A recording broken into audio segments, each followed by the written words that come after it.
ನಮಸ್ಕಾರ ಸ್ನೇಹಿತರೆ, ಕನಮಡಿ ಕಣ್ಮಣಿಗಳು ಕಾರ್ಯಕ್ರಮಕ್ಕೆ ಎಲ್ಲರಿಗೂ ಸ್ವಾಗತ. ಇತ್ತೀಚೆಗೆ KS ಪರೀಕ್ಷೆಯಲ್ಲಿ DYSPಯಲ್ಲಿ 5th ರ್ಯಾಂಕ್ ಪಡೆದಂಥ ಮಲ್ಲಿಕಾರ್ಜುನ್ ಕೊಣ್ಣೂರ್ ಅವರು ನಮ್ಮ ಜೊತೆಗಿದ್ದಾರೆ. First of all congratulations Mallikarjun ಅವರೇ. ನೋಡಿ ಸ್ನೇಹಿತರೆ, ಬಹಳಷ್ಟು ಜನಗೆ ಕನಸಿರ್ತವೆ, ಆಮೇಲೆ ಆ ಕನಸನ್ನು ನನಸು ಮಾಡಲಿಕ್ಕೆ ತುಂಬಾ ಕಷ್ಟ ಕೂಡ ಬರುತ್ತೆ. ಹಾಗೆಯೇ ಮಲ್ಲಿಕಾರ್ಜುನ್ ಅವರು ಕೂಡ ತುಂಬ ವರ್ಷಗಳಿಂದ ಸಮಾಜಕ್ಕೆ ಏನಾದರೂ ಮಾಡಬೇಕು, KS ಅಥವಾ IAS ಆಗಬೇಕು ಅನ್ನುವಂಥ ಕನಸನ್ನು ಹೊತ್ತು 4-5 ವರ್ಷ ಈ ಒಂದು ಎಕ್ಸಾಮ್ಸ್ಗಳಿಗಾಗಿ ಶ್ರಮ ಪಟ್ಟಿದ್ದಾರೆ. ಫೈನಲಿ ಅವರು ಅವರ ಕನಸನ್ನು ನನಸು ಮಾಡ್ಕೊಂಡಿದ್ದಾರೆ. ಇನ್ನೂ ಕೂಡ ಅವರಿಗೆ IAS ಆಗಬೇಕು ಅನ್ನುವಂಥ ಕನಸು ಕೂಡ ಇದೆ. ಸೊ ಅದಕ್ಕೂ ಕೂಡ ಮಲ್ಲಿಕಾರ್ಜುನ್ ಅವರೇ ಯಾವತ್ತೂ ಪ್ರಯತ್ನ ಬಿಡಬೇಡಿ, ಇನ್ನೂ ಪ್ರಯತ್ನ ಮಾಡಿ. ಸೊ ನಿಮ್ಮ ಟ್ಯಾಲೆಂಟ್ಗೆ ಇವನ್ IAS ಕೂಡ ಒಲ್ದು ಬರಲಿ ಅಂತ ಹೇಳ್ಬಿಟ್ಟು ನಮ್ಮ ಒಂದು ಹಾರೈಕೆ ಇದ್ದೇ ಇರುತ್ತೆ. ಈಗ ಬಹಳಷ್ಟು ವಿದ್ಯಾರ್ಥಿಗಳು ಕನಸು ಕಾಣ್ತಾರೆ ಮತ್ತು ರಾಂಗ್ ಇನ್ಫಾರ್ಮೇಷನ್ ಕೂಡ ತುಂಬಿರ್ತಾರೆ. KS ಆಗಬೇಕು ಅಂದರೆ ರಿಚ್ ಫ್ಯಾಮಿಲಿಯಿಂದಲೇ ಬಂದಿರಬೇಕು, ಇಂಗ್ಲೀಷ್ ಮೀಡಿಯಮ್ನಲ್ಲೇ ಓದಿರಬೇಕು, ಓನ್ಲಿ ಬೆಂಗಳೂರು ಕಡೆಯವರೇ ಪಾಸ್ ಆಗ್ತಾರೆ, ಆ ಥರದ್ದೆಲ್ಲ ಒಂದು ಇನ್ಫಾರ್ಮೇಷನ್ ತಲೆಯಲ್ಲಿರುತ್ತೆ. ಅಥವಾ ಯಾರಾದರೂ ಆ ಥರ ಮಿಸ್ಗೈಡ್ ಮಾಡ್ತಾರೆ. ಇಂಥ ಒಬ್ಬರ ರೂರಲ್ ಪ್ರತಿಭೆ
ಸೈಡಲ್ಲಿರುವಂಥ ಆರ್ಥಿಕ ಪರಿಸ್ಥಿತಿ ಆಗಿರ್ಬೋದು, ಯಾವುದೇ ಒಂದು ಅದರ್ ಪ್ರಾಬ್ಲಮ್ಸ್ ಆಗಿರ್ಬೋದು, ಅದು ಮ್ಯಾಟ್ರೇ ಆಗಲ್ಲ.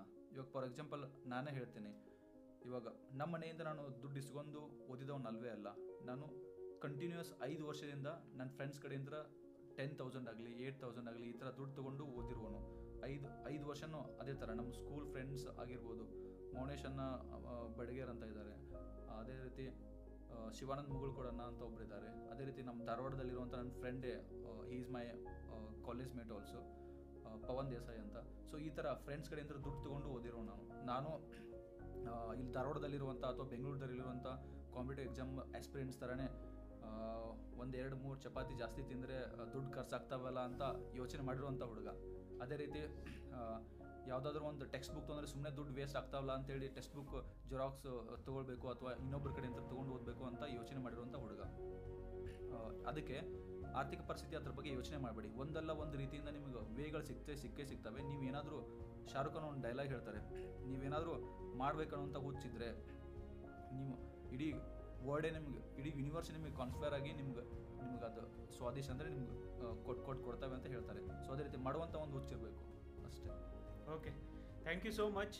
ನೋಡಿದ್ರಲ್ಲ ಸ್ನೇಹಿತರೆ, ಬಹಳಷ್ಟು ಜನಕ್ಕೆ ಆರ್ಥಿಕ ಸಮಸ್ಯೆಗಳು ಇರ್ತವೆ. ಅದು ಸರ್ವೇ ಸಾಮಾನ್ಯವಾಗಿದೆ ಭಾರತದಂಥ ದೇಶದಲ್ಲಿ. ಅದರಲ್ಲೂ ಮಿಡಿಲ್ ಕ್ಲಾಸಿಂದ ಬಂದಿರುವಂಥ ಯುವಕ ಯುವತಿಯರು ಇವತ್ತೇನು ಕನಸು ಕಾಣ್ತಿದ್ದಾರೆ, ಅದಕ್ಕೆ ನಿಮ್ಮ ಸವಾಲುಗಳೇ ನಿಮಗೆ ಇನ್ಸ್ಪಿರೇಷನ್ ಆಗಿರಬೇಕು. ಅದನ್ನು ಅವರು ಕೂಡ ಭಾಳ ಚೆನ್ನಾಗಿ ಹೇಳಿದರು. ಆಮೇಲೆ ಪ್ರತಿಯೊಬ್ಬರು ಕೂಡ ಯಾರು ಪಾಸ್ ಆಗ್ತಿದ್ದೀರೋ ನೆಕ್ಸ್ಟ್ ಜನ್ರೇಷನ್ ಹೇಗೆ ಅವ್ರ ಸೀನಿಯರ್ ಆಗಿರ್ಬೋದು, ಅವ್ರ ಫ್ರೆಂಡ್ಸ್ ಆಗಿರ್ಬೋದು, ಪ್ರತಿ ತಿಂಗಳು 8,000 10,000 ಒಬ್ಬ ಫ್ರೆಂಡ್ ಪಾಸ್ ಆಗ್ತಾನೋ ಇಲ್ಲೋ ಗೊತ್ತಿಲ್ಲ, ಆದರೆ ಅವರ ಎಬಿಲಿಟಿ ಮೇಲೆ, ಅವ್ರ ಇನ್ಸ್ಟಿಂಕ್ಟ್ ಮೇಲೆ ನಂಬಿಕೆನ ಇಟ್ಟು ಇನ್ನೊಬ್ಬರಿಗೆ ಸಹಾಯ ಮಾಡೋದಿದೆ ಅಲ್ವಾ. ಐ ಥಿಂಕ್ ಅವರು ಏನೇ ಜಾಬ್ ಮಾಡ್ತಿದ್ರು ಕೂಡ ಇಂಥ ಒಂದು ಸಹಾಯ ಮಾಡಿದ್ದಾರೆ ಅಂದರೆ ಅವರೆಲ್ಲನೂ ನಿಜವಾಗ್ಲೂ ಗ್ರೇಟ್ ಸ್ನೇಹಿತರೆ. ಹಾಗೆಯೇ ನೀವು ಕೂಡ ನಾಳೆ ಲೈಫಲ್ಲಿ ನೀವು ಅಷ್ಟೇ ಮುಂದೆ ಬರೋದಲ್ಲ, ನಿಮ್ಮ ಕಡೆಯಿಂದ ಆದಷ್ಟು ವಿದ್ಯಾರ್ಥಿಗಳಿಗಾಗಿರ್ಬೋದು, ನಿಮ್ಮ ಫ್ರೆಂಡ್ಸ್ಗಾಗಿರ್ಬೋದು ಸಹಾಯವನ್ನು ಮುಂದುವರಿಸಿ. ಅಂತಾಗ ಮಾತ್ರ ಇಂಥ ಒಂದು ಕನಸುಗಳನ್ನು ಸಹಕಾರಗೊಳ್ತವೆ, ಇಂಥ ಒಂದು ಡ್ರೀಮ್ಸ್ಗಳು ಕಮ್ ಟ್ರೂ ಆಗ್ತವೆ. ಸೊ ಅದನ್ನು ಅವರು ಭಾಳ ಚೆನ್ನಾಗಿ ಹೇಳಿದರು. ಈಗ ನೆಕ್ಸ್ಟ್ ಪಾರ್ಟ್ ಏನು ಅಂದರೆ, ಈ ಕಾಂಪಿಟೇಟಿವ್ ಪರೀಕ್ಷೆಗಳು, ಅದರಲ್ಲೂ KAS ಪರೀಕ್ಷೆ ಬರಿಬೇಕಾದ್ರೆ ನೀವು ಯಾವ ಥರ ಒಂದು ಸ್ಟ್ರಾಟಜಿನ ಉಪಯೋಗ ಮಾಡಿದ್ರಿ? ಫಸ್ಟ್ಗೆ ಪ್ರಿಲಿಮಿನರಿ ಎಕ್ಸಾಮ್, ಸೊ ಯಾವ ಥರ ಇತ್ತು? ಓಕೆ, ಬಿಫೋರ್ ದಟ್ ಒಂದು ಮಾತು ಹೇಳಬೇಕು. ಏನಂತ ಹೇಳಿದ್ರೆ, KAS ಎಕ್ಸಾಮಲ್ಲಿ ಒಂದು ರಾಂಗ್ ನೋಷನ್ ಇದೆ. ಇಲ್ಲಿ ಬೆಂಗಳೂರು ಆಗಿರ್ಬೋದು, ಧಾರವಾಡ ಆಗಿರ್ಬೋದು, ಇನ್ನಿತರ ಡಿಸ್ಟಿಕಲ್ಲಿ ಇರುವಂಥ ಆಸ್ಪಿರೆಂಟ್ಸ್ಗಳಿಗೆ KAS ಎಕ್ಸಾಮು ಅವಾಗಲೇ ಸರ್ ಹೇಳಿದಂಗೆ ಶ್ರೀಮಂತರೇ ಆಗುತ್ತಾರೆ, ಬೆಂಗಳೂರದವರೇ ಆಗ್ತಾರೆ ಅಂತ ಒಂದು ಮಾತು ಹೇಳೋಕ್ಕೆ ಇಷ್ಟಪಡ್ತೀನಿ. ಇವಾಗ ಎಸ್ಪೆಷಲಿ ಇಂಟರ್ವ್ಯೂ 50 ಮಾರ್ಕ್ಸ್ ಆಗಿದೆ, ನೆಕ್ಸ್ಟ್ ನೋಟಿಫಿಕೇಶನ್ ಅಂದರೆ 25 ಮಾರ್ಕ್ಸ್ ಆಗುತ್ತೆ. So if you are really good in mains marks ಚೆನ್ನಾಗಿ ತೊಗೊಂಡ್ರೆ 100% ಫೈನಲ್ ಲಿಸ್ಟಲ್ಲಿ ನಮ್ಮ ಹೆಸರು ಇದ್ದೇ ಇರುತ್ತೆ, ಅದರಲ್ಲಿ ಎರಡನೇ ಮಾತೇ ಇಲ್ಲ. ಅದಕ್ಕೆ ನಾನೇ ಎಕ್ಸಾಂಪಲ್. ಇವೊಂದು ನಾನು ಇಂಟರ್ವ್ಯೂ ಮಾರ್ಕ್ಸ್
ಪ್ರಿಲಿಮ್ಸಲ್ಲಿ ಇವಾಗ 200 ಕಟಪ್ ಬರ್ತಾ ಇದೆ ಅಂದರೆ always try to set very high targets while practising test series.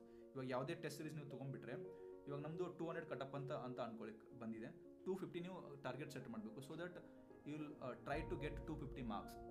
So ಅವಾಗ ಏನಾಗುತ್ತೆ ಅಂತ ಹೇಳಿದ್ರೆ, ಪ್ರಿಲಿಮ್ಸ್ ನಿಮ್ದು ಕಡಬು 200 ಬರಲಿ 250 ಬರಲಿ, ನೀವು 250 ತೊಗೊಳಕ್ಕೆ ಸ್ಟಾರ್ಟ್ ಮಾಡಿದ್ರೆ 200 and 210 220 ತೊಗೊಳಕ್ಕೆ ಸ್ಟಾರ್ಟ್ ಮಾಡ್ತೀರಾ. So that it is very easy to clear your prelims exam. ನೀವು ಏನಾದ್ರು 200ಗೆ ಸೆಟ್ ಮಾಡಿಬಿಟ್ರೆ ಅದು ಎಟ್ ದ ಎಂಡ್ ನೀವೇನೋ 160 ಅಥವಾ 150 ತೊಗೊಂಡು ನೀವು ಫೇಲ್ ಆಗಿಬಿಡ್ತೀರಾ. So always try to set very high targets for prelims. Okay, ನೋಡಿ ಸ್ನೇಹಿತರೆ, ತುಂಬ ಚೆನ್ನಾಗಿ ಅವ್ರು ಹೇಳಿದರು. ಯಾವತ್ತೂ ಕೂಡ ನಿಮ್ಮ ಗುರಿಯಾಗಿರಲಿ, ಇವನ್ ನೀವು ಯಾವುದೇ ಒಂದು ಪರೀಕ್ಷೆಯನ್ನು ಬರಿತೀರಾ ಅಂದರೆ ಅದಕ್ಕೆ ನೀವು ಸೆಟ್ ಮಾಡ್ತಾ ಇರುವಂಥ ಬೆಂಚ್ ಮಾರ್ಕ್ಸ್ ಕೂಡ ಹೈ ಇದ್ದಾಗ ನೀವು ಈಸಿಯಾಗಿ ಆ ಎಕ್ಸಾಮ್ನ ಕ್ಲಿಯರ್ ಮಾಡ್ಬೋದು. ಯಾವತ್ತೂ ಕೂಡ ಕಡಿಮೆ ತೊಗೊಂಡ್ರೆ ಇಷ್ಟು ತೊಗೊಂಡ್ರೆ ಪಾಸ್ ಆಗುತ್ತೆ ಅಂತ ಆ ಥರ ವಿಚಾರ ಮಾಡಬೇಡಿ, ಯಾಕಂದರೆ ಇವತ್ತು ಕಾಂಪಿಟೇಷನ್ ಹೆಚ್ಚಾಗ್ತಾ ಇದೆ. ಇನ್ನೊಂದು ಮಲ್ಲಿಕಾರ್ಜುನ್ ಅವರು ಭಾಳ ಚೆನ್ನಾಗಿ ಹೇಳಿದರು, ಲೈಫಲ್ಲಿ ಫೇಲ್ಯೂರ್ ಆಗೋದು ಕೂಡ ಸರ್ವೇ ಸಾಮಾನ್ಯ, ಅದಕ್ಕೆ ಯಾರಿಗೂ ಕೂಡ ಎದೆಗುಂದಬಾರ್ದು. ಅದರಲ್ಲೂ ಈ ವಿದ್ಯಾವಂತ ಯುವಕರು ಮತ್ತು ಕಾಂಪಿಟೇಟಿವ್ ಎಕ್ಸಾಮ್ ಮಾಡಬೇಕು ಅಂತ ಬಂದವರು, ಯಾಕಂದರೆ ಇಲ್ಲಿ ಹೆಚ್ಚಿಗೆ ಕಾಂಪಿಟೇಷನ್ ಇರೋದ್ರಿಂದ ಫೇಲ್ ಆಗೋದು ಸರ್ವೇ ಸಾಮಾನ್ಯ. ಆಗಲೇ ನಾನು ಮಾತಾಡ್ತಿರ್ಬೇಕಾದ್ರೆ ಮಲ್ಲಿಕಾರ್ಜುನ್ ಹೇಳ್ತಾ ಇದ್ರು, ನಾನು PSI ಎಕ್ಸಾಮಲ್ಲಿ ಪಾಸ್ ಆಗಲಿಲ್ಲ ಸರ್ ಅಂತ ಹೇಳ್ಬಿಟ್ಟು. ಬಟ್ ಇವತ್ತು ಅವ್ರು ಮಾಡ್ತಾ ಇರುವಂಥ ಎಫರ್ಟ್ಗೆ, ಫೇಲ್ಯೂರ್ಗೆ ಹೆದರದೇ ಇರೋದ್ರಿಂದನೇ ಇವತ್ತು DYSP ಪ್ರಿಸನ್ ಆಗಿ ಅವರು ಇಲ್ಲಿ ಬಂದು ಕೂತಿದ್ದಾರೆ ಸ್ನೇಹಿತರೆ. ಅದಕ್ಕೆ ಲೈಫಲ್ಲಿ ಯಾವತ್ತೂ ಕೂಡ ಎದೆಗುಂದೋದು ಆಪ್ಷನ್ಸ್ ಇಲ್ಲೇ ಇಲ್ಲ.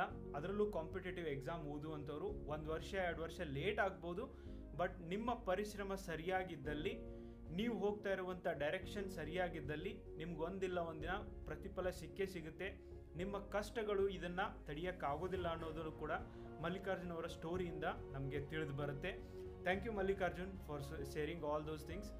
ಇನ್ನು ನೆಕ್ಸ್ಟ್, ಪುಸ್ತಕಗಳನ್ನು ಯಾವ ಓದಬೇಕು, ಆಮೇಲೆ ಮಾರ್ಕೆಟಲ್ಲಿ ಸಿಕ್ಕಾಪಟ್ಟೆ ಪುಸ್ತಕಗಳು ಬರ್ತಿದ್ದಾವೆ, ಇದ್ರ ಬಗ್ಗೆ ಕೂಡ ನಾವು ಅವೇರ್ನೆಸ್ ಮೂಡಿಸುವಂಥ ಅವಶ್ಯಕತೆ ಇದೆ. ಪುಸ್ತಕಗಳ ಬಗ್ಗೆನೂ ಕೂಡ ಸ್ವಲ್ಪ ನಿಮ್ಮ ಎಕ್ಸ್ಪೀರಿಯನ್ಸ್ನ ಹೇಳಿ. ಸೊ ನಾನು ಆ್ಯಕ್ಚುಲಿ ಓದಿರೋದು ಇಂಗ್ಲೀಷ್ ಮೀಡಿಯಮಲ್ಲಿ ಓದಿದ್ದೆ. ಅದೇ ರೀತಿ ನೀವು ಯಾವುದೇ ಬುಕ್ಕ ತೊಗೊಳ್ಳಿ, ಇವಾಗ ಏನು ಮಾಡ್ತಾ ಇದ್ದಾರೆ ಅಂತ ಹೇಳಿದ್ರೆ ಇವಾಗ ಪೊಲಿಟಿ ಲಕ್ಷ್ಮೀಕಾಂತ್ ತೊಗೊಳ್ಳಿ, ಅದೇ ಸೇಮ್ ಕನ್ನಡ ಮೀಡಿಯಮಲ್ಲೇ ಸಿಗ್ತಾ ಇದೆ. ಅದು ಆಥರ್ ನೇಮ್ ಗೊತ್ತಿಲ್ಲ, ಬಟ್ ಅದೇ ಸೇಮ್ ಕನ್ನಡ ಮೀಡಿಯಮಲ್ಲಿ ಸಿಗ್ತದೆ. ಅದೇ ಥರ ಇವಾಗ ಕರ್ನಾಟಕದಲ್ಲಿ ಯಾವುದೇ ಬುಕ್ಸ್ ಆಗಲಿ ಅದು ಕನ್ನಡ ಮೀಡಿಯಮಲ್ಲಿ ಅವೈಲೇಬಲ್ ಇದೆ. ಬಟ್ ನಾನು ಅದನ್ನು ಇಂಗ್ಲೀಷ್ ಮೀಡಿಯಮಲ್ಲಿ ನಾನು ಓದಿರೋದನ್ನು ನಿಮಗೆ ಹೇಳ್ತೀನಿ. ಅದೇ ಕನ್ನಡ ಮೀಡಿಯಮಲ್ಲಿ ಸಿಕ್ಕರೆ ನೀವು ತೊಗೊಳ್ಳೋದು ಒಳ್ಳೆಯದು. ಒಂದು ಸ್ವಲ್ಪ ಬುಕ್ಸ್ ನಾನು ಕನ್ನಡದಲ್ಲೂ ಓದಿದ್ದೀನಿ, ಅದನ್ನು ಬುಕ್ಸ್ ಬಗ್ಗೆ ನಾನು ಹೇಳೋಕ್ಕೆ ಇಷ್ಟಪಡ್ತೀನಿ.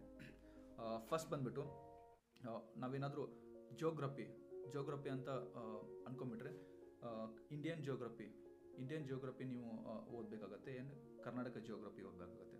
ಫಸ್ಟು ಕರ್ನಾಟಕ ಜಿಯೋಗ್ರಫಿಯಲ್ಲಿ ರಂಗನಾಥ್ ಅಂತ ಒಂದು ಬುಕ್ ಇದೆ. I think that is available in English, Kannada and English also.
ಯಾವಾಗಲೂ ಅಲ್ಲಿ ಕರೆಂಟ್ ಅಫೇರ್ ಬೇಸ್ಡ್ ಕ್ವಶನ್ಸ್ ಕೇಳ್ತಾರೆ ಎಕನಾಮಿಲಿ.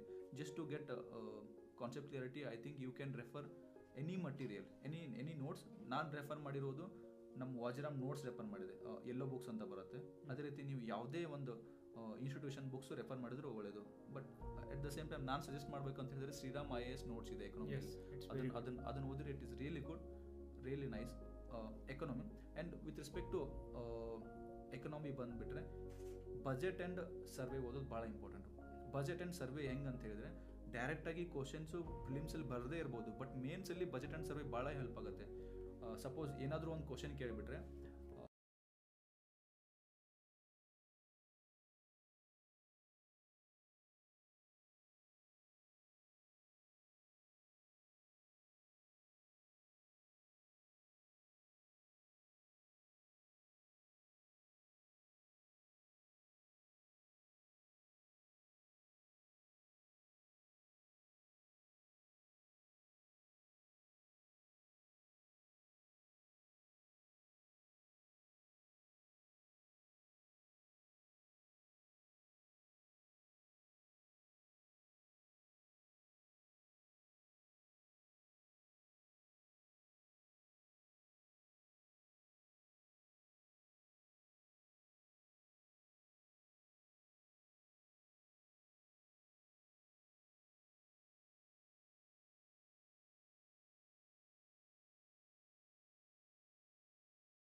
ಫೈಟ್ ಮಾಡ್ತಾಯಿದ್ರೆ ಫೆಡರಲಿಸಮ್ ಬಗ್ಗೆ ಓದಬೇಕು.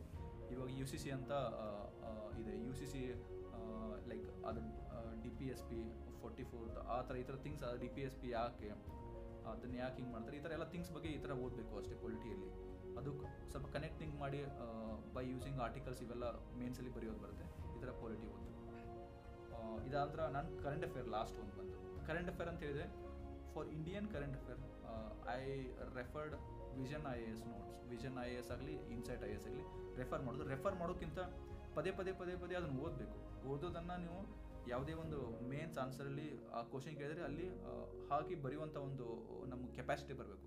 ಅದು ಯಾವಾಗ ಬರುತ್ತೆ ಅಂದರೆ ಆ ಹೋಲ್ ಸ್ಕೀಮ್ ಆಗಿರ್ಬೋದು, ಯಾವುದೇ ಒಂದು ಪ್ರೋಗ್ರಾಮ್ ಆಗಿರ್ಬೋದು, ಯಾವುದೇ ಒಂದು ಕರೆಂಟ್ ಇವೆಂಟ್ಸು ಥರೋಲಿ ಅಂಡರ್ಸ್ಟ್ಯಾಂಡ್ ಮಾಡ್ಕೊಂಡು ಯೂಸ್ ಮಾಡುವಂಥ ಒಂದು ಕೆಪಾಸಿಟಿ ಬರುತ್ತೆ. When you read again and again ಅದು ಮಾಡಬೇಕು. ಫಾರ್ ಇಂಡಿಯನ್ ಕರೆಂಟ್ ಅಫೇರ್ಗೆ ಇವೆರಡು ಓದಿದೆ.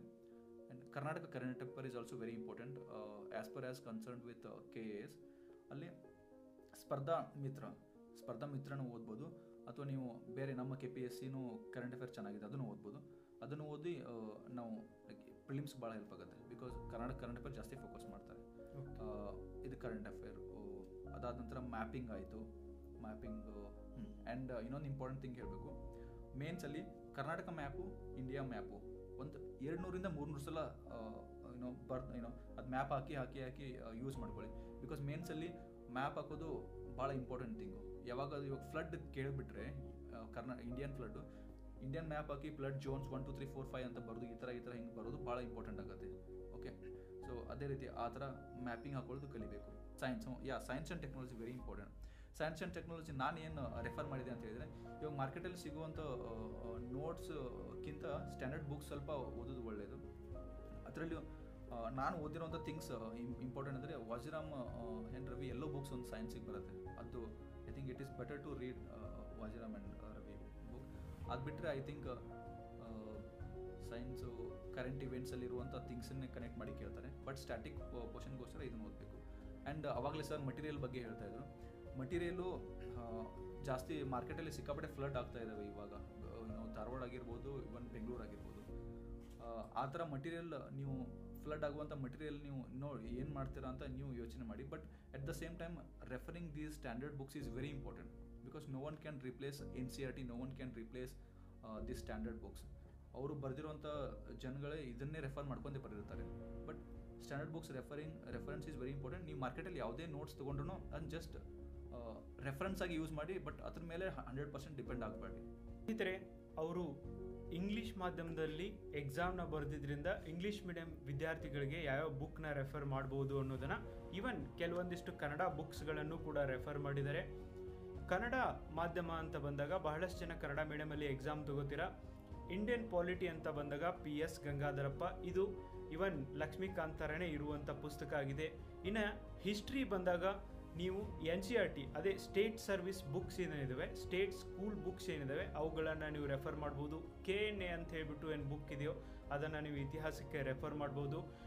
ಆಮೇಲೆ ಜಾಗ್ರಫಿ ಅಂತ ಬಂದಾಗ ಆಗಲೇ ಅವ್ರು ಹೇಳ್ದಂಗೆ ಇಂಗ್ಲೀಷ್ ಮೀಡಿಯಂನಲ್ಲೂ ರಂಗನಾಥ್ ಕರ್ನಾಟಕ ಜಾಗ್ರಫಿ ಇದೆ, ಕನ್ನಡದಲ್ಲೂ ಕೂಡ ಇದೆ.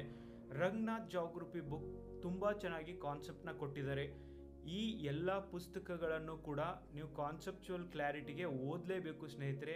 ಮಾರ್ಕೆಟಲ್ಲಿ ಸಿಗ್ತಾ ಇರುವಂಥ ಕಾಪಿ ಪೇಸ್ಟ್ ಬುಕ್ಗಳನ್ನು ನೀವು ಓದಿದಾಗ ನೀವು ಎಕ್ಸಾಮಲ್ಲಿ ಕಷ್ಟಪಡಬೇಕಾಗತ್ತೆ. ಡೀಟೇಲ್ ಆಗಿ ಯಾರಾದರೂ ಪುಸ್ತಕ ಬರೆದಿದ್ದಾರೆ ಅಂದರೆ ದಯವಿಟ್ಟು ಅದನ್ನು ತಗೊಳ್ಳಿ, ಓದಿ, ನಿಮಗೆ ಹೆಚ್ಚು ಜ್ಞಾನವನ್ನು ಕೊಡ್ತವೆ. ಇವತ್ತಿನ KAS ಎಕ್ಸಾಮ್ ಮೊದಲಿನ ಥರ ಜಸ್ಟ್ ಬೈ ಹಾರ್ಟ್ ಮಾಡಿ ಬರೆಯುವಂಥವ್ರಿಗೆ ಸಪೋರ್ಟ್ ಮಾಡೋದಿಲ್ಲ. ಆ ಕ್ವಶನ್ಗಳು ಹೇಗಿರ್ತವೆ ಅಂದರೆ ಯಾರು ವಿಚಾರ ಮಾಡಿ ಆನ್ಸರ್ ಬರೀತಾರೋ ಅಂಥವ್ರು ಮಾತ್ರ ಪೇಪರ್ನ ಕಂಪ್ಲೀಟ್ ಮಾಡ್ಬೋದು.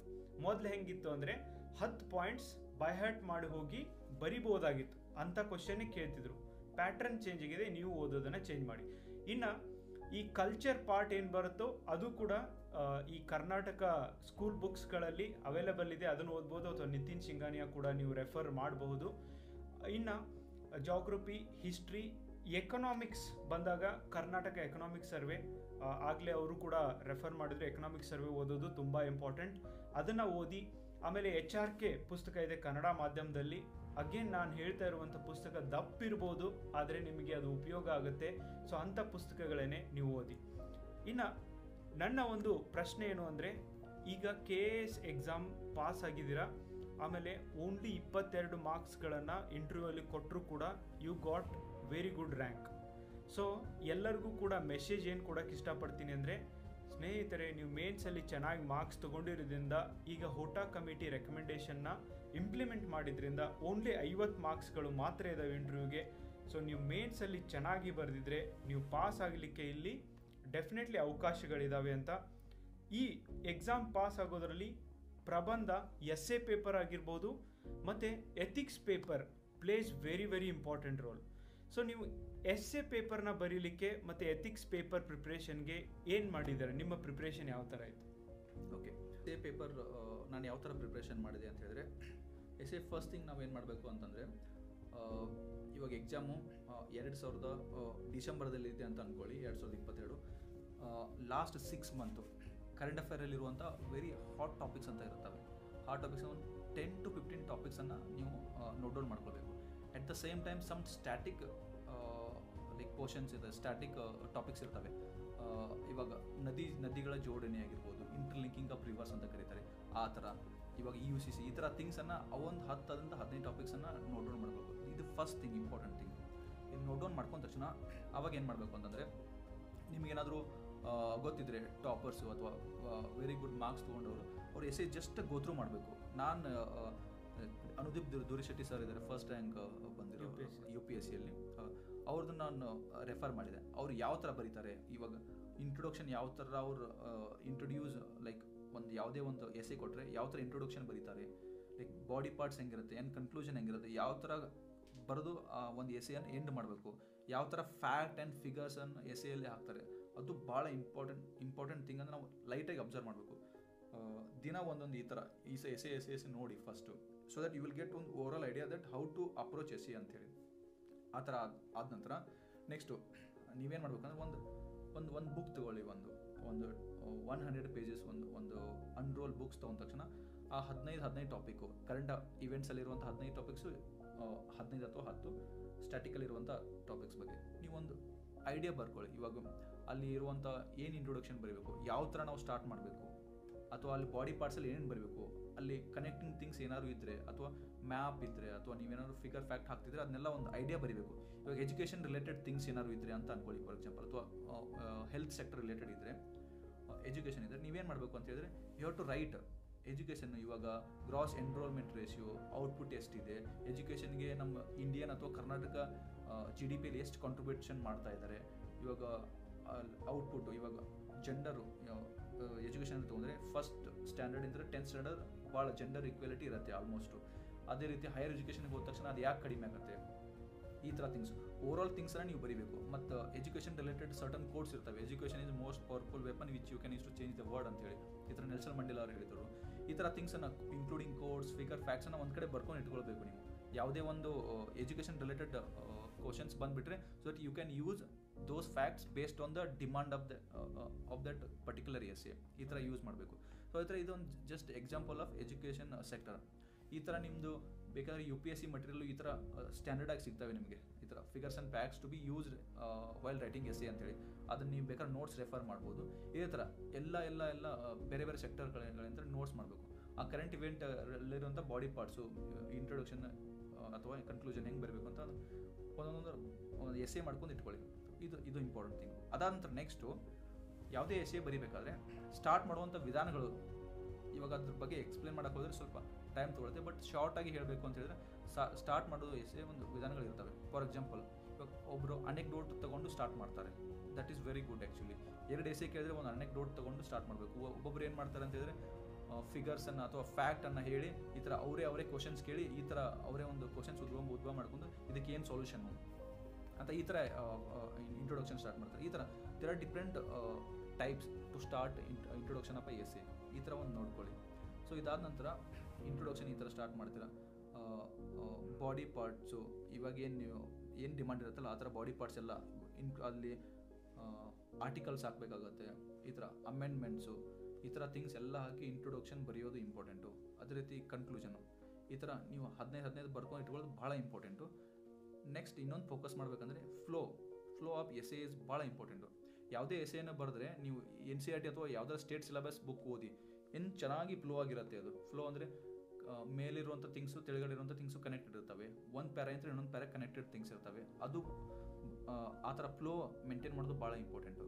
ಅದೇ ರೀತಿ ಬಾಡಿ ಪಾರ್ಟ್ಸ್ ಬರಿಬೇಕಾದ್ರೆ ನೀವು ಇವಾಗ ಅದೇ ನಿಮ್ಗೆ ಎಲ್ಲರಿಗೂ ಗೊತ್ತೇ ಇರುತ್ತೆ. ಇವಾಗ ಪೊಲಿಟಿಕಲಿ ಯಾವ ಥರ ಇರುತ್ತೆ, ಅದು ಎನ್ವಿರಾನ್ಮೆಂಟಲಿ ಹೆಂಗಿರುತ್ತೆ, ಇವಾಗ ಜಿಯೋಗ್ರಫಿಕಲಿ ಇರುತ್ತೆ. ಈ ಥರ ಥಿಂಗ್ಸ್ ಕನೆಕ್ಟ್ ಮಾಡಿ ಎಲ್ಲ ಆ್ಯಂಗಲಿಂದನೂ ಬರೀಬೇಕು.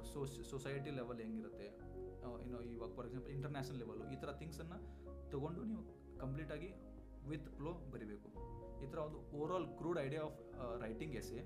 And I forgot to mention one more thing. ಯಾವುದೇ ಒಂದು ಎಸ್ ಎ ಸ್ಟಾರ್ಟ್ ಮಾಡೋಕ್ಕಿಂತ ಮುಂಚೆ ಒಂದು ಎಸ್ ಎದು 360 ಡಿಗ್ರಿ ಆ್ಯಂಗಲಲ್ಲಿ ನೋಟ್ಸ್ ಮಾಡಬೇಕು. ಇವಾಗ ಫಾರ್ ಎಕ್ಸಾಂಪಲ್ ಹೇಳಬೇಕು ಅಂತ ಹೇಳಿದ್ರೆ ಒಂದು ಯಾವುದೋ ಎಜುಕೇಷನ್ ಸೆಕ್ಟರ್ ಎಸ್ ಎ ಕೊಟ್ಬಿಟ್ರೆ ನೀವು ಅಲ್ಲೇ ಒಂದು ಲಾಸ್ಟ್ ಹಿಂದಿನ ಪೇಜಲ್ಲಿ ಎಲ್ಲ ಅದ್ರ ಬಗ್ಗೆ ಏನೇನು ಕ್ವಶನ್ ನಿಮ್ಗೆ ಗೊತ್ತಬೇಕು ಎಲ್ಲ ಬರ್ಕೊಳ್ಬೇಕು. ಬರ್ಕೊಂಡು ಒಂದು based on the essay ನೀವು ಯೂಸ್ ಮಾಡ್ಕೊಳ್ತಿರ್ಬೇಕು. ಇದೊಂದು just outline of writing on essay. But detail ಬೇಕಾದರೆ ನಾನು ಆಮೇಲೆ ಹೇಳ್ಬೋದು. Just this is an outline. This is with respect to writing essay. ಇನ್ನೊಂದು ಕ್ವಶನ್ ಅಂತ ಹೇಳಿದರೆ ಎಥಿಕ್ಸ್ ಅಂತ ಹೇಳಿದರು ಸರ್. ಎಥಿಕ್ಸ್ ಮತ್ತು ಎಥಿಕ್ಸ್ಗೆ ಇವನ್ GS 1 2 3 4ಗೆ ಇವನ್ ಎಥಿಕ್ಸ್ಗೂ ನಾನು ಒಂದು 300 ಪೇಜಸ್ ಒಂದು ಬುಕ್ಸ್ ಮಾಡಿದೆ. ಆ ಬುಕ್ಸಲ್ಲಿ ಏನು ಮಾಡಿದರೆ ಎವ್ರಿ ಟಾಪಿಕ್, ಇವಾಗ ಆಟಿಟ್ಯೂಡ್, ಅಪ್ಟಿಟ್ಯೂಡ್, ಇವಾಗ ಎಮೋಷ್ನಲ್ ಇಂಟೆಲಿಜೆನ್ಸು, ಇವಾಗ ಸೋಷಿಯಲ್ ಇನ್ಫ್ಲೂಯೆನ್ಸು, ಈ ಥರ determinants of ethics, values, morality ಈ ಥರ ಥಿಂಗ್ಸ್ಗೆ ಎಲ್ಲದಕ್ಕೂ ನಾನು ಒಂದೊಂದು ಹೆಡ್ಡಿಂಗ್ ಬರಿತಾ ಇದೆ. ಎಲ್ಲದಕ್ಕೂ ಒಂದು ಕೋಟ್ ಬರಿತಾ ಇದೆ. ಎಲ್ಲದಕ್ಕೂ ಒಂದೊಂದು ಕೋಟ್ ಬರೆದು ಎಲ್ಲದಕ್ಕೂ ಒಂದೊಂದು ಎಕ್ಸಾಂಪಲ್ ಬರಿತಾ ಇದೆ. ಎಕ್ಸಾಂಪಲ್ ಯಾವ ರೀತಿ ಬರಿತಾ ಇದೆ ಅಂತ ಹೇಳಿದ್ರೆ ಸೋಷಿಯಲ್ ಇನ್ಫ್ಲೂಯೆನ್ಸ್ ಅಂತ ಬಂದುಬಿಟ್ರೆ ಸ್ಟೇಟ್ ಲೆವೆಲ್ ಒಂದು ಎಕ್ಸಾಂಪಲು, ನ್ಯಾಷನಲ್ ಲೆವೆಲ್ ಒಂದು ಎಕ್ಸಾಂಪಲ್, ಇಂಟರ್ನ್ಯಾಷನಲ್ ಲೆವೆಲ್ ಒಂದು ಎಕ್ಸಾಂಪಲ್ ಬರೀತಾ ಇದೆ.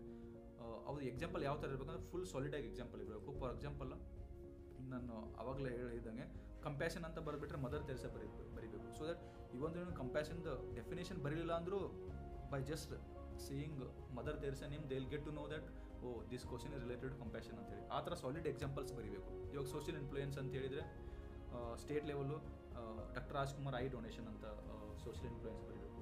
ಸ್ವಚ್ಛ ಭಾರತ ಅಭಿಯಾನ ಪ್ರಧಾನ ಮಂತ್ರಿ ಮೋದಿ ಅವರು ಅಂತ ಬರೀಬೇಕು. ಈ ಥರ examples writing is very important. And quote also writing quote ಬರೀಬೇಕು. ಸೊ ದಟ್ ಯಾಕೆ ಈ ಥರ ಎಂಪಸೈಸ್ ಮಾಡಿ ಹೇಳ್ತಾ ಇದ್ದೇನೆ ಅಂತ ಹೇಳಿದ್ರೆ 3 ಎಕ್ಸಾಂಪಲ್ ಬರಬೇಕು, ಎಲ್ಲದಕ್ಕೂ ಕೋಟ್ ಬರೀಬೇಕು ಎಥಿಕ್ಸಲ್ಲಿ ಅಂತ ಹೇಳಿದ್ರೆ competition is too much. They'll just call 106 or 43 seat 50 seat ಈ ಥರ ಕರೀತಾರೆ. ಅದರಲ್ಲಿಯೂ 2A 3B 2B ರಿಸರ್ವೇಷನ್ ಇರುತ್ತೆ. ಆ ರಿಸರ್ವೇಷನ್ ಒಳಗಡೆ ಮತ್ತೆ will be having reservation like women, Kannada medium, rural ಈ ಥರ ರಿಸರ್ವೇಷನ್ ಇರುತ್ತೆ. ಮತ್ತು ಎಕ್ಸಾಮ್ ಇವೆಲ್ಲ ರಿಸರ್ವೇಷನ್ ಇರೋದ್ರಿಂದ 2 3 4 ಸೀಟ್ ಬರ್ತವೆ. ಸೊ ನಾವು ಬೆಸ್ಟ್ ಆಫ್ ದ ಬೆಸ್ಟ್ ಇದ್ದಾಗ ಅಷ್ಟೇ ಸೆಲೆಕ್ಷನ್ ಆಗ್ತವೆ. ಅದಕ್ಕೆ ಎವ್ರಿ ಟಾಪಿಕ್ ಮೇಲೆ ನೀವು ಎಥಿಕ್ಸ್ ಬಂದ್ರೂ ಇಂಟ್ರೊಡಕ್ಷನ್ ಬರೀಬೇಕು, ಅದ್ರ ಬಾಡಿ ಪಾರ್ಟ್ಸ್ ಬರೀಬೇಕು, ಅದ್ರ ಕನ್ಕ್ಲೂಷನ್ ಬರೀಬೇಕು, ಆ್ಯಂಡ್ ಎವ್ರಿ ಇದಕ್ಕೆ ಕೋಟ್ ಬರೀಬೇಕಂತ ಹೇಳಿದೆ. ಎವ್ರಿ ನೀವು ಕಾನ್ಸೆಪ್ಟ್ಗೆ 3 ಎಕ್ಸಾಂಪಲ್ ಬರೀಬೇಕು ಅಂತ ಹೇಳಿದೆ. ಇದು ವೆರಿ ಇಂಪಾರ್ಟೆಂಟು. ಈ ಥರ ಬರೆದಾಗಲೇ ಎಥಿಕ್ಸ್ ಕಂಪ್ಲೀಟ್ ಆಗುತ್ತೆ. ಓಕೆ, ಎಸ್ಎ ಮತ್ತು ಎಥಿಕ್ಸ್ ಪೇಪರ್ ಎರಡೂ ಕೂಡ they play important role to clear UPSC and KPSC exams. So ಅವರು ಭಾಳ ಚೆನ್ನಾಗಿ ಡೀಟೇಲ್ ಆಗಿ ಕೂಡ ಹೇಳಿದ್ದಾರೆ ಪ್ರಬಂಧಗಳನ್ನ ಯಾವ ಥರ ಪ್ರಿಪೇರ್ ಮಾಡಬೇಕು ಅಂತ. ಯಾರು ಶಾರ್ಟ್ಕಟ್ಸ್ನ ಹುಡುಕ್ತಿದ್ದೀರೋ ಅವರಿಗೆ ಇದು ಅರ್ಥ ಕೂಡ ಆಗೋದಿಲ್ಲ. ನೀವು ಲಾಂಗ್ ಟರ್ಮ್ ಗೋಲ್ನ ಇಟ್ಕೊಂಡು ಪ್ರತಿದಿನ ಬರ್ತಾ ಇರುವಂಥ ಎಕ್ಸಾಂಪಲ್ಸ್ಗಳು, ನ್ಯೂಸ್ ಪೇಪರಲ್ಲಿ ಬರ್ತಾ ಇರುವಂಥ ವಿಷಯಗಳನ್ನ ನೀವು ಆ್ಯಡ್ ಮಾಡಬೇಕು. ಅವರು ಒಂದು ಸಪ್ರೇಟ್ ಬುಕ್ ಮಾಡಿದರು ಅಂತ ಕೂಡ ಹೇಳಿದರು. ಎಥಿಕ್ಸ್ ಮತ್ತು ಈ ಒಂದು ಪ್ರಬಂಧಕ್ಕೆ ನೀವು ಕೊಡ್ತಾ ಇರುವಂಥ ಎಕ್ಸಾಂಪಲ್ಸ್ ತುಂಬ ಇಂಪಾರ್ಟೆಂಟ್. ಎಥಿಕ್ಸ್ ಪೇಪರಲ್ಲಂತೂ ಎಕ್ಸಾಂಪಲ್ ಬಿಟ್ಟು ಬೇರೆ ಬರೆಯೋಕ್ಕಾಗೋದೇ ಇಲ್ಲ. ಈಗ ಕಂಪ್ಯಾಷನೇಟ್ ಅಂತ ಅವ್ರು ಹೇಳಿದರು. ಕಂಪ್ಯಾಷನೇಟ್ ಭಾಳ ಆದರೆ ನೀವು ಡೆಫಿನಿಷನ್ ಬರಿಬೋದು, ಅದಕ್ಕೆ ಉದಾಹರಣೆಯಾಗಿ ನೀವು ಬರೀಲೇಬೇಕು ಆನ್ಸರ್ ಕಂಪ್ಲೀಟ್ ಮಾಡಬೇಕು ಅಂದರೆ. ಆಮೇಲೆ ಅದು ಒಬ್ಬ ಆಡಳಿತಗಾರನಾಗೋನ್ಗೆ ಎಷ್ಟರ ಮಟ್ಟಿಗೆ ಕಂಪ್ಯಾಷನೇಟ್ ಆಗಿ ಅವನು ಇರಬೇಕು. ಸೊ ಯಾರೋ ಜನ ಬಂದಾಗ ಅವನು ಯಾವ ಥರ ಅವನು ಟ್ರೀಟ್ ಮಾಡಬೇಕು, ಕಂಪ್ಯಾಷನೇಟ್ ಇದ್ದಂಥ ಆಫೀಸರ್ ಜನರನ್ನು ಯಾವ ಥರ ಟ್ರೀಟ್ ಮಾಡ್ತಾರೆ, ಇದನ್ನೇ ನಿಮ್ಮ ಕಡೆಯಿಂದ ಎಕ್ಸ್ಪೆಕ್ಟ್ ಮಾಡ್ತಿರ್ತಾರೆ. ಸೊ ಅದಕ್ಕೆ ಪ್ರತಿದಿನ ಬರುವಂಥ ವಿಷಯಗಳನ್ನು ನೀವು ಆ್ಯಡ್ ಆನ್ ಮಾಡ್ಕೋತ ಹೋದಾಗ ಡೆಫಿನೆಟ್ಲಿ ಅದು ಹೆಲ್ಪ್ ಆಗುತ್ತೆ. ಇನ್ನು ಲಾಸ್ಟ್ ಪಾರ್ಟ್ ನಾನು ಏನು ಕೇಳಬೇಕಾಗಿದೆ ಅಂದರೆ, ಬಹಳಷ್ಟು ಜನ ನ್ಯೂಸ್ ಪೇಪರ್ ಓದೋದನ್ನು ನೆಗ್ಲೆಕ್ಟ್ ಮಾಡ್ತಾರೆ. ಮಂತ್ಲಿ ಮ್ಯಾಗ್ಝಿನ್ ಬರುತ್ತೆ, ಅವಾಗ ಒಂದು ಸರ್ತಿ ಓದ್ಬಿಟ್ರೆ ಮುಗೀತು ಅನ್ನುವಂಥ ಒಂದು ಮನಸ್ಥಿತಿ ಕೂಡ ಇದೆ. ಯಾಕಂದರೆ ನ್ಯೂಸ್ ಪೇಪರ್ 10, 12, 15 ಪೇಜ್ ಇರುತ್ತೆ, ಅಷ್ಟೆಲ್ಲ ಯಾರು ಓದ್ತಾರೆ ಅಂತ. ನಿಮಗೆ ನ್ಯೂಸ್ ಪೇಪರ್ ಕೂಡ ಯಾವ ಥರ ಹೆಲ್ಪ್ ಆಯಿತು ಈ ಎಕ್ಸಾಮ್ಗೆ? ಓಕೆ, ಫಸ್ಟ್ ಥಿಂಗ್ ಏನು ಹೇಳಬೇಕು ಅಂತ ಹೇಳಿದ್ರೆ, ಡೈಲಿ ನ್ಯೂಸ್ ಪೇಪರ್ ಓದೋದು ಭಾಳ ಇಂಪಾರ್ಟೆಂಟು. ಈ ಒಂದು ನೀವು ಮಂತ್ಲಿ ಕರೆಂಟ್ ಅಫೇರ್ ಓದಬೇಕು, ಅದರಲ್ಲೇ ಎರಡನೇ ಮಾತೇ ಇಲ್ಲ. ಬಟ್ ಮಂತ್ಲಿ ಕರೆಂಟ್ ಅಫೇರಲ್ಲಿ ಏನಾಗುತ್ತೆ ಅಂತ ಹೇಳಿದ್ರೆ, ವಿಷನ್ ಆಗಲಿ ಯಾವುದೇ ಒಂದು ಇನ್ಸ್ಟಿಟ್ಯೂಷನ್ ಕರೆಂಟ್ ಅಫೇರ್ ನೀವು ತಗೊಳ್ಳಿ, ಸರ್ಟನ್ ಪೇಜಸ್ ಅಷ್ಟೇ ಬರೆದ್ಬಿಟ್ಟಿರ್ತಾರೆ ಅವರು, ಅಲ್ಲಿ ಕಂಪ್ಲೀಟಾಗಿ ಬರೆದಿರಲ್ಲ. ಸೊ ಅದಕ್ಕೆ ನಾನೇನು ಮಾಡ್ತಾ ಇದ್ದೀನಿ ಅಂತ ಹೇಳಿದ್ರೆ, ನಾನೊಂದು ಸ್ಟ್ರಾಟಜಿ ಯೂಸ್ ಮಾಡಿದೆ. ಆ ಸ್ಟ್ರಾಟಜಿ ಏನಂತ ಹೇಳಿದ್ರೆ, ಒಂದು A4 ಸೈಜ್ ಸೀಟ್ ತೊಗೊಂಡು ಡೈಲಿ ಯಾವುದೋ ಒಂದು ಎಡಿಟೋರಿಯಲ್ ಅನಾಲಿಸಿಸ್ ಅಂತ ಬರ್ತವೆ, ನೀವು ನೋಡಿಬಿಟ್ರೆ ಸಿಕ್ಕಾಪಟ್ಟೆ ಎಡಿಟೋರಿಯಲ್ ಅನಾಲಿಸಿಸ್. ನಾನು ನೋಡ್ತಾ ಇರೋದು ಹೇಳಬೇಕಾದ್ರೆ ಓನ್ಲಿ IAS ನೋಡ್ತಾ ಇದೆ. ಓನ್ಲಿ IAS ಅಲ್ಲಿ A4 ಸೀಟಲ್ಲಿ ಡೈಲಿ 4ರಿಂದ 5 ಇಂಪಾರ್ಟೆಂಟ್ ನ್ಯೂಸ್ ಒಂದು 30 to 40 ಮಿನಿಟ್ಸ್ ವಿಡಿಯೋ ಮಾಡ್ತಾರೆ. ಆ ಡೈಲಿ 4ರಿಂದ 5ರಲ್ಲಿ ನಮಗೆ ಇಂಪಾರ್ಟೆಂಟ್ ಅನಿಸೋದು ಕರೆಂಟಲ್ಲಿ ಭಾಳ ಟಾಪಿಕ್ಸ್, ಹಾಟ್ ಟಾಪಿಕ್ಸ್ ಇರುವಂಥದ್ದು 1 ಅಥವಾ 2 ಇರ್ತವೆ. ಅದನ್ನೇನು ಮಾಡ್ಕೊಳ್ಳೋದು ಅಂತ ಹೇಳಿದರೆ, ಅವ್ರು ಹೇಳಿದ್ದನ್ನು ವಿತ್ ಬ್ಯಾಕ್ಗ್ರೌಂಡ್ ಹೇಳ್ತಾರೆ ಅವರು. ಇವಾಗ ಡೈರೆಕ್ಟಾಗಿ ಈ ಥರ ಇದೆ ಅಂತ ಏನು ಹೇಳಲ್ಲ, ವಿತ್ ಬ್ಯಾಕ್ಗ್ರೌಂಡ್ ಹೇಳ್ತಾರೆ, ವಿತ್ ಆಲ್ ದ ಡೆಫಿನೇಷನ್ಸ್ ಎಲ್ಲ ಹೇಳ್ತಾರೆ.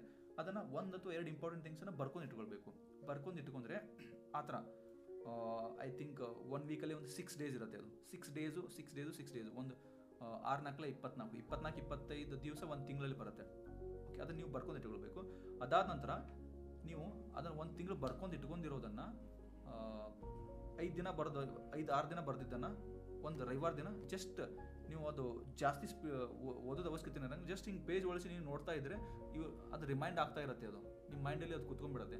ಆ ಥರ ನೀವು ಒಂದು ತಿಂಗಳು 24-25 ದಿವಸ ಬರೆದಿದ್ದನ್ನು ಒಂದು 2-3 ದಿವಸ ನಿಮ್ಮ ರಿವಿಷನ್ ಮಾಡಬೇಕು.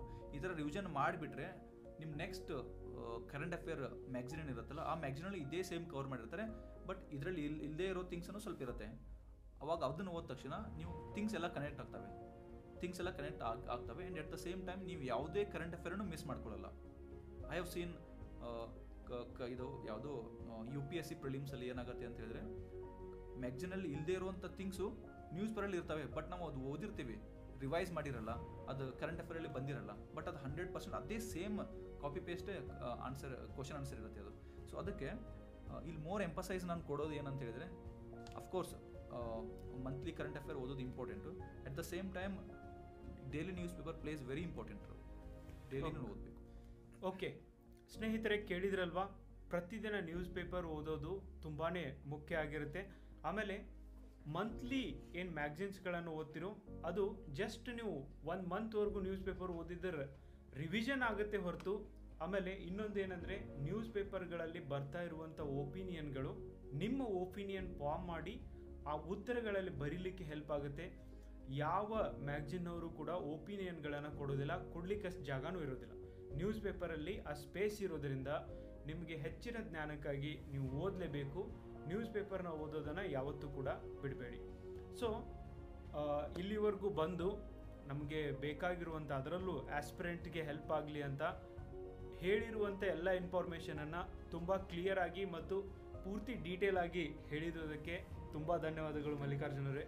ಆಮೇಲೆ ನೋಡಿ ಸ್ನೇಹಿತರೆ, ಅವರ ಸ್ಟೋರಿ ಕೇಳಿದ ಮೇಲೂ ಕೂಡ ನಿಮಗೆ ನಿಜವಾಗ್ಲೂ ಡ್ರೀಮ್ ಅಂತ ಇದ್ದರೆ, ಆಮೇಲೆ ಓದ್ತೀನಿ ಮಾಡೇ ಮಾಡ್ತೀನಿ ಅನ್ನೋರಿದ್ದರೆ ನೀವೇನು ಬೇಕಾದರೂ ಸಾಧನೆ ಮಾಡ್ಬೋದು. ನಿಮ್ಮ ಆರ್ಥಿಕ ಪರಿಸ್ಥಿತಿ ಆಗಿರ್ಬೋದು, ಇನ್ನೊಂದು ಈ ಸಮಾಜವನ್ನು ಕೂಡ ಫೇಸ್ ಮಾಡೋದು ತುಂಬಾ ಕಷ್ಟ ಆಗಿರುತ್ತೆ. ಒಬ್ಬ ಬಡ ಹುಡುಗ ಅಥವಾ ರೂರಲ್ ಹುಡುಗ ನಾನು IAS ಆಗ್ತೀನಿ KAS ಆಗ್ತೀನಿ ಅಂದಾಗ, ಸೊ ನಮ್ಮನ್ನು ಸಮಾಜ ನೋಡುವುದ ಒಂದು ದೃಷ್ಟಿಕೋನ ಕೂಡ ತುಂಬ ಡಿಫರೆಂಟ್ ಆಗಿರುತ್ತೆ. ಅಂಥದ್ದೆಲ್ಲವನ್ನು ಕೂಡ ಫೇಸ್ ಮಾಡಿ ನೀವು ಮುನ್ನುಗ್ಗಿದಾಗ ನಿಮ್ಮ ಕನಸನ್ನು ನನಸು ಮಾಡ್ಕೊಳ್ಳಿಕ್ಕೆ ಡೆಫಿನೆಟ್ಲಿ ಸಹಾಯ ಆಗುತ್ತೆ.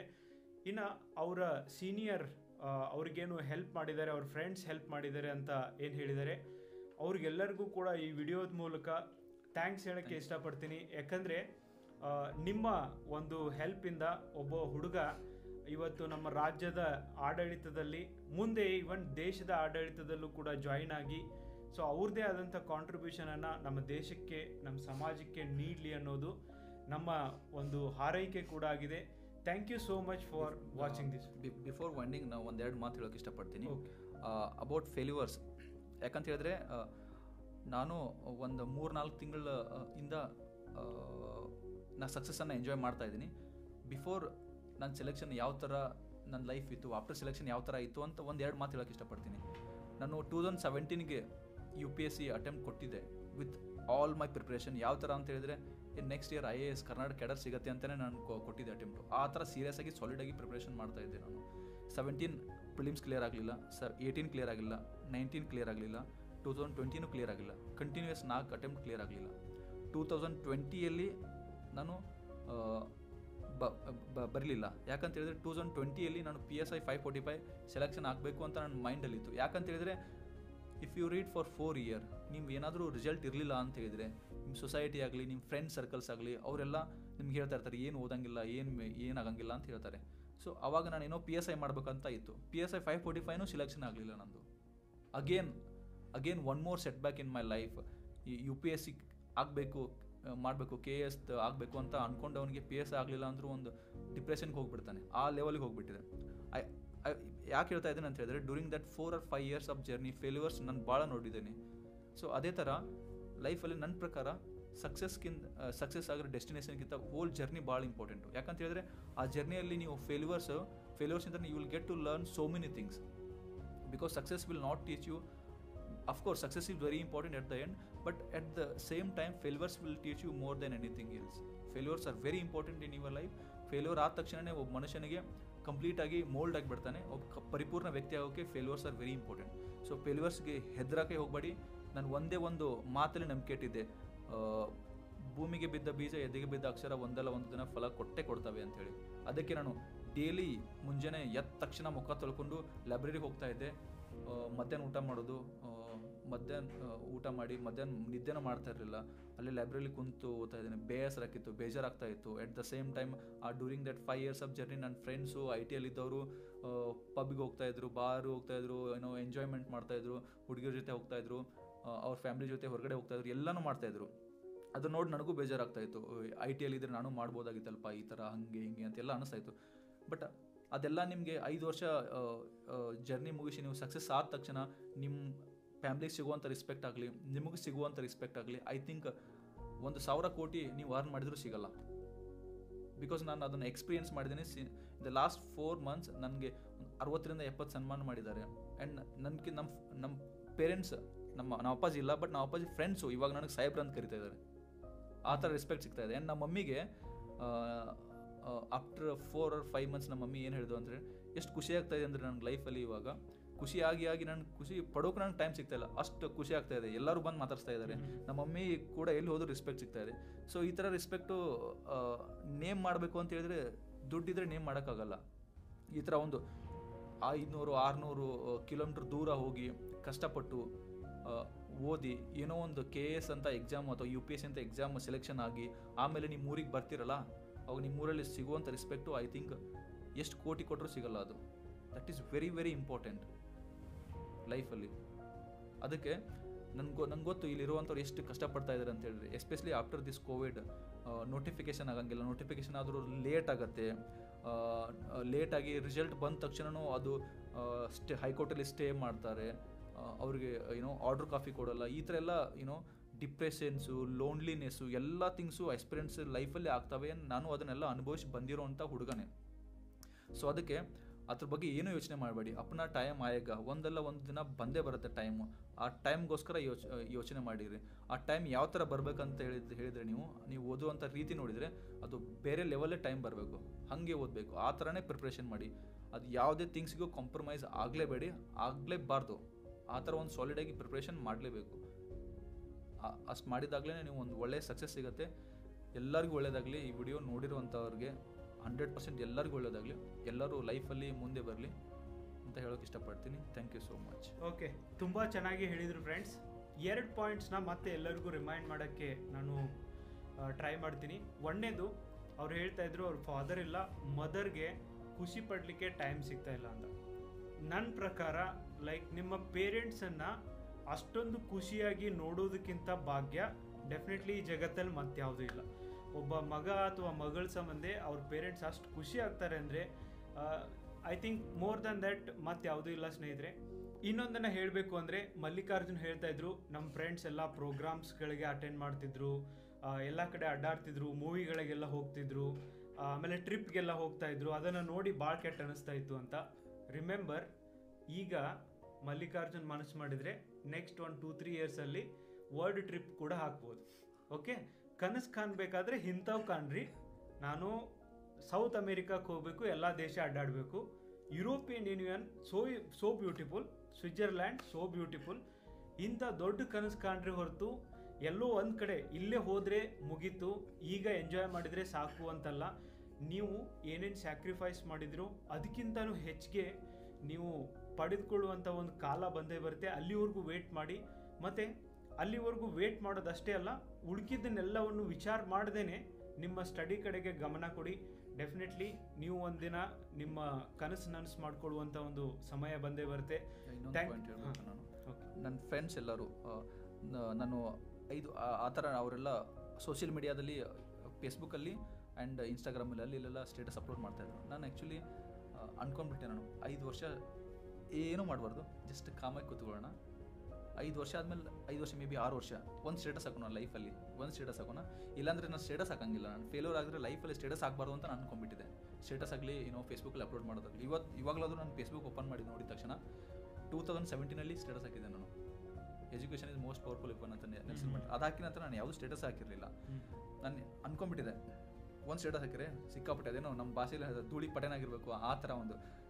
ಅದಾದ ನಂತರ ಒಂದು ದೊಡ್ಡ ಲಾಂಗ್ ಒಂದು ಎಸೆ ಥರ ಬರೆದು CM ಸರು ಸನ್ಮಾನ ಮಾಡಿದರು. ಡಾಕ್ಟರ್ ರಾಜ್ಕುಮಾರ್ ಫ್ಯಾಮಿಲಿ ಅವರು, CM ಸರು ಎಲ್ಲರೂ ಸೇರಿ ಅದೊಂದು ಸ್ಟೇಟಸ್ ಹಾಕಿದೆ ನಾನು. ಸೊ ಇದರ ಅರ್ಥ ಏನಂತ ಹೇಳಿದರೆ, ಈ ಥರನೇ ಇರಬೇಕು ನೀವು. ಸಕ್ಸಸ್ ಆಗೋ ಅದೇನೋ ಹೇಳ್ತಾರಲ್ಲ, work in silence, let your success makes noise ಅಂತೇಳಿ, ಆ ಥರ ಇರಬೇಕು. ಆ್ಯಂಡ್ ಇನ್ನೊಂದು ನಾನು ನಿಮ್ಗೆ ಹೇಳೋಕ್ಕೆ ಇಷ್ಟಪಡ್ತೀನಿ, ನಮ್ಮ ಫ್ರೆಂಡ್ಸ್ ಅದು ಎಲ್ಲರೂ ಇವಾಗಲೂ ಟೆಕ್ಸ್ಟ್ ಮಾಡಿ ಕೇಳ್ತಾರೆ, ಏನು ಮಾಡಿದೆ ನಾನು, ಯಾಕೆ ಈ ಥರ ಆಗ್ತದೆ, ಯಾಕೆ ಸನ್ಮಾನ ಮಾಡ್ತಾ ಇದ್ದಾರೆ ಅಂತೇಳಿ. ನಾನು ಅವ್ರಿಗೆಲ್ಲ ತಿಳಿಸಿ ಹೇಳಿದೆ. And at the same time ನಮ್ಗೆ ಹೇಳ್ತಾರೆ ಅವರು, like you are very lucky, you are so lucky ಅಂತ ಹೇಳಿದರು. ನಾನು ಅವ್ರಿಗೆ ಒಂದೇ ಮಾತು ಹೇಳಿದೆ. ನಾನು ಅವಾಗಲೇ ನವೀನ್ ನಮ್ಮ ಫ್ರೆಂಡ್ ಅವ್ರಿಗೆ ಹೇಳ್ತಾ ಇದ್ದೆ, ಇಲ್ಲ I am not lucky my dear friend. ನೀನು ಬೇರೆ ಫ್ರೆಂಡ್ ಜೊತೆ ಅಡ್ಡಾಡುವಾಗ, ಪಾರ್ಟಿ ಮಾಡುವಾಗ, ನೀನು ಮದುವೆ ಆಗಿ ನೀನು ಟೈಮ್ ಸ್ಪೆಂಡ್ ಮಾಡುವಾಗ, ಅಥವಾ ನೀನು ಅನ್ನೆಸೆಸರಿ ಥಿಂಗ್ಸ್ಗಳಿಗೆ ನೀನು ಹೊರಗಡೆ ಹೋಗಿ ಎಂಜಾಯ್ ಮಾಡುವಾಗ ನೈಟಲ್ಲಿ ನಿದ್ದೆ ಕೆಡಿಸ್ಕೊಂಡು ಓದ್ತಾ ಇದ್ದೆ ನಾನು. So this is not a success, this is hard work of 5 years ಅಂತ ಈ ಥರ ನಾನು ಹೇಳ್ತಾ ಇದ್ದೆ. ಸೊ ಈ ಥರ ಅದೇನೋ ಹೇಳ್ತಾ ಒಂದು ಭಾಷೆಯಲ್ಲಿ ಹೇಳ್ತಾರೆ, ಕದ್ರೆ ಅಂಬಾರಿನೇ ಕದಿಬೇಕು ಅಂತೇಳಿ, ಅದೇ ಥರ ನಾವು ಮಾಡಿ ಸೊ ಆ ಥರ ಒಂದು ಹಠ ಇರಬೇಕು ಅಷ್ಟೇ, ಅದು ಹೇಳೋ ಪರ್ಪಸ್. ಎಸ್, ವೆರಿ ನೈಸ್ ಆಗಿ ಹೇಳಿದರು. ಸ್ಮಾಲ್ ಥಿಂಗ್ಸ್ಗಳಿಗೆ ಒಂದಿನ ಪಾರ್ಟಿ ಮಾಡಿದರೆ ನ್ಯೂ ಇಯರ್ ಬಂತು, ಕ್ರಿಸ್ಮಸ್ ಬಂತು, ಅದು ಇದು ಬಂತು ಅಂತ. That is not friends. ನೀವು ಅಂದ್ಕೊಂಡಿರುವಂಥ ಕನಸನ್ನು ನನಸು ಮಾಡಿದಾಗ ನಿಮಗಾಗುವಂಥ ಖುಷಿ, ನಿಮ್ಮ ಪೇರೆಂಟ್ಸ್ಗಾಗುವಂಥ ಖುಷಿ. ಆಮೇಲೆ ಅವರು ಹೇಳ್ತಾ ಇದ್ರು, ಫ್ರೆಂಡ್ಸ್ ಎಲ್ಲ ಸೋಷಿಯಲ್ ಮೀಡಿಯಾ ಅಂತ ಬಂದಾಗ ನಾನು ಹೇಳಲೇಬೇಕು. ಅವರು ಕೂಡ ಹೇಳ್ತಾ ಇದ್ರು, ನಾನು ಸ್ಟೇಟಸ್ ಹಾಕೋದಿಲ್ಲ ಅಂತ. ಸ್ಟೇಟಸ್ ಹಾಕೋಬೇಡ್ರಿ, ನೋಡೋಬೇಡ್ರಿ, ಸೋಷಿಯಲ್ ಮೀಡಿಯಾದಾಗ ಇರಬೇಡ್ರಿ. ಎಲ್ಲಿವರೆಗೂ ನೀವು ಪಾಸ್ ಆಗೋದಿಲ್ಲ ಅಲ್ಲಿವರೆಗೂ. ಯಾಕಂದರೆ ನಮ್ಮ ಮನುಷ್ಯನ ಸ್ವಭಾವ ಹೆಂಗಂದರೆ, ಇನ್ನೊಬ್ಬರು ಏನೋ ಒಂದು ಸ್ಟೇಟಸ್ ಹಾಕಿದಾಗ 1 ಮಿನಿಟ್ ಆದರೂ, ನಾನು ಎಷ್ಟೇ ಪಾಸಿಟಿವ್ ಆಗಿ 1 ಮಿನಿಟ್ ಆದರೂ ನಮ್ಮ ತಲೆಯಲ್ಲಿ ಬಂದೇ ಬರುತ್ತೆ, ಅಯ್ಯೋ ಇದನ್ನೆಲ್ಲ ಮಿಸ್ ಮಾಡಿದ್ದೀನಿ ಅನ್ನೋದು. ಬಹಳಷ್ಟು ಜನ ಕಂಪ್ನಿಯಲ್ಲಿ ಕೆಲಸ ಬಿಟ್ಟು ಕಾಂಪಿಟೇಟಿವ್ ಎಕ್ಸಾಮ್ ಪ್ರಿಪೇರ್ ಮಾಡ್ತಿದ್ದೀರಾ, ಅಂಥವ್ರಿಗೆ ಸ್ಪೆಷಲಿ ಮಲ್ಲಿಕಾರ್ಜುನ್ ಅವರ ಎಕ್ಸ್ಪೀರಿಯನ್ಸ್ ತುಂಬಾ ಇಂಪಾರ್ಟೆಂಟ್. ನನಗೂ ಕೂಡ ಬಹಳಷ್ಟು ಜನ ಕೇಳ್ತಿರ್ತಾರೆ, ಸರ್ ನಾನು ಜಾಬ್ ಬಿಟ್ಟು ಓದಬೇಕು ಅಂತೀನಿ, ನಾನು ತೊಗೊಂಡಂಥ ನಿರ್ಧಾರ ಸರಿಯಾಗಿದೆ ಇಲ್ವೋ ಅಂತ. ನೋಡಿದ್ರಲ್ಲ ಅವ್ರದ್ದೇ 5 ವರ್ಷ ಅವ್ರು ತೊಗೊಂಡಂಥ ನಿರ್ಧಾರ, ಈವನ್ 545 PSI ಫೇಲ್ ಆದಾಗಲೂ ಕೂಡ ತಪ್ಪೇನೋ ಅನಿಸಿರಬಹುದು, ಬಟ್ ಆದರೆ ಕಂಟಿನ್ಯೂ ಮಾಡಿದ್ರಿಂದ ಇವತ್ತು ಅದಕ್ಕಿಂತನೂ ಒಂದು ಒಳ್ಳೆ ಪೋಸ್ಟ್ ಕೂಡ ಸಿಕ್ಕಿದೆ ಅವ್ರಿಗೆ. ಸೊ ಆದ್ದರಿಂದ ಯಾರು ಕೂಡ ನೀವು ತೆಗೆದುಕೊಂಡಂಥ ನಿರ್ಧಾರದ ಮೇಲೆ ನೀವು ನಿಲ್ಲಬೇಕೇ ಹೊರತು ಯಾವತ್ತೂ ಕೂಡ ಗಿಲ್ಟಿಯಾಗಿ ಫೀಲ್ ಆಗಬಾರ್ದು. ಅದು ನೀವು ಪಾಸ್ ಆದರೂ ಆಗಿ ಫೇಲ್ ಆದರೂ ಆಗಿ, ಏನೂ ಆಗಿಲ್ಲ ಅಂದರೆ I am sure, I was also UPSC aspirant. ನೀವು ಪಾಸ್ ಆಗಿಲ್ಲ ಅಂದರೆ ಆ ಪ್ರಿಪ್ರೇಷನ್ ಏನು ಮಾಡುತ್ತೆ, ನಿಮ್ಮನ್ನು ಒಬ್ಬ ಒಳ್ಳೆಯ ಮನುಷ್ಯನಾಗಿ ಮತ್ತು ಉತ್ತಮ ನಾಗರಿಕನನ್ನಾಗಿ ಮಾಡುತ್ತೆ. ಈ ದೇಶದಲ್ಲಿ ಅದಕ್ಕೆ ಅವರ ಒಂದು ಅವಶ್ಯಕತೆ ತುಂಬಾ ಇದೆ. ಸೊ ಆದ್ದರಿಂದ ಯಾವತ್ತೂ ಕೂಡ ಈ ಫೇಲ್ಯೂರ್ಗಳು ನಿಮ್ಮನ್ನು ಹಿಮ್ಮೆಟ್ಟಿಸಬಾರ್ದು ಸ್ನೇಹಿತರೆ. Thank you so much for watching this video. Will meet again.